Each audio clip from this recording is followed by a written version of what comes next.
যুক্তরাষ্ট্রের রাজধানী ওয়াশিংটন ডিসির একটি হোটেলে নৈশভোজের সময় বিকট শব্দের পর জরুরি ভিত্তিতে প্রেসিডেন্ট ডোনাল্ড ট্রাম্প ও ফার্স্ট লেডি মেলানিয়া ট্রাম্পকে সরিয়ে নেওয়ার সময় হোঁচট খেয়ে পড়ে যান ট্রাম্প।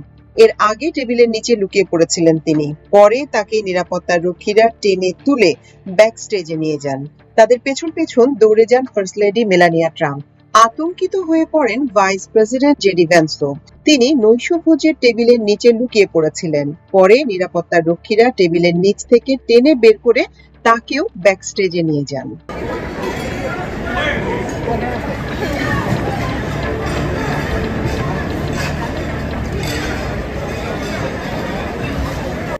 স্থানীয় সময় গতকাল শনিবার ওয়াশিংটন হিলটন নামে ওই হোটেলে এ ঘটনা ঘটে। বিবিসির এক খবরে নিরাপত্তা কর্মীর বরাতে জানানো হয়েছে 7 থেকে 8টি গুলি ছোড়া হয়েছে।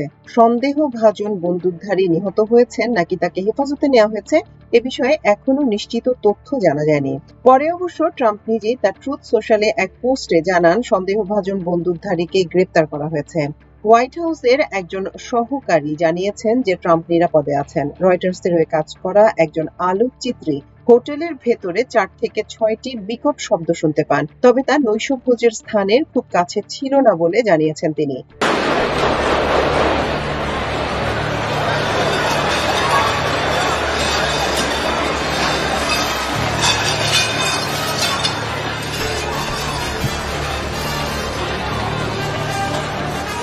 যুক্তরাষ্ট্রের রাজধানী ওয়াশিংটনের একটি হোটেলে নৈশভোজের সময় গুলির ঘটনায় সন্দেহভাজন বন্দুকধারীকে গ্রেপ্তার করা হয়েছে।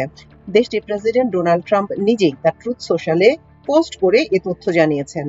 স্থানীয় সময় শনিবার সন্ধ্যায় ওয়াশিংটন ডিসির হিলটন নামের একটি হোটেলে বিভিন্ন সংবাদ মাধ্যমের হোয়াইট হাউস সংবাদদাতাদের সঙ্গে নৈশভোজে অংশ নিয়েছিলেন ট্রাম্প। নৈশভোজ অনুষ্ঠান চলাকালে হঠাৎ গুলির শব্দ শোনা যায়। এরপর পরই জরুরি ভিত্তিতে প্রেসিডেন্ট ও ফার্স্ট লেডিকে সেখান থেকে নিরাপদে সরিয়ে নেন নিরাপত্তার দায়িত্বে থাকা সিক্রেট সার্ভিসের সদস্যরা। সরিয়ে নেওয়া হয় অতিথিদেরও।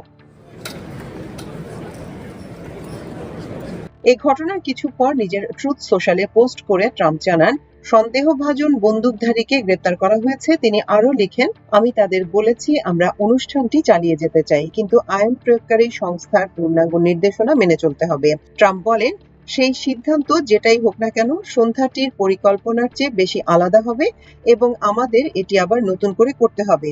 প্রত্যক্ষদর্শীরা জানিয়েছেন সিক্রেট সার্ভিসের সদস্যরা ট্রাম্প ও মেলানিয়াকে দ্রুত নৈশভোজের স্থান থেকে সরিয়ে নেন। এর আগে দুজন মঞ্চের পেছনে অবস্থান নিয়েছিলেন। সেখানে থাকা 2600 অতিথির অনেকেও নিরাপদ আশ্রয়ে চলে যান। তার আগে অতিথিদের অনেককেই টেবিলের নিচে সাময়িক আশ্রয় নিতে দেখা যায়। মাল্টিমিডিয়া ডেস্ক, আমার দেশ।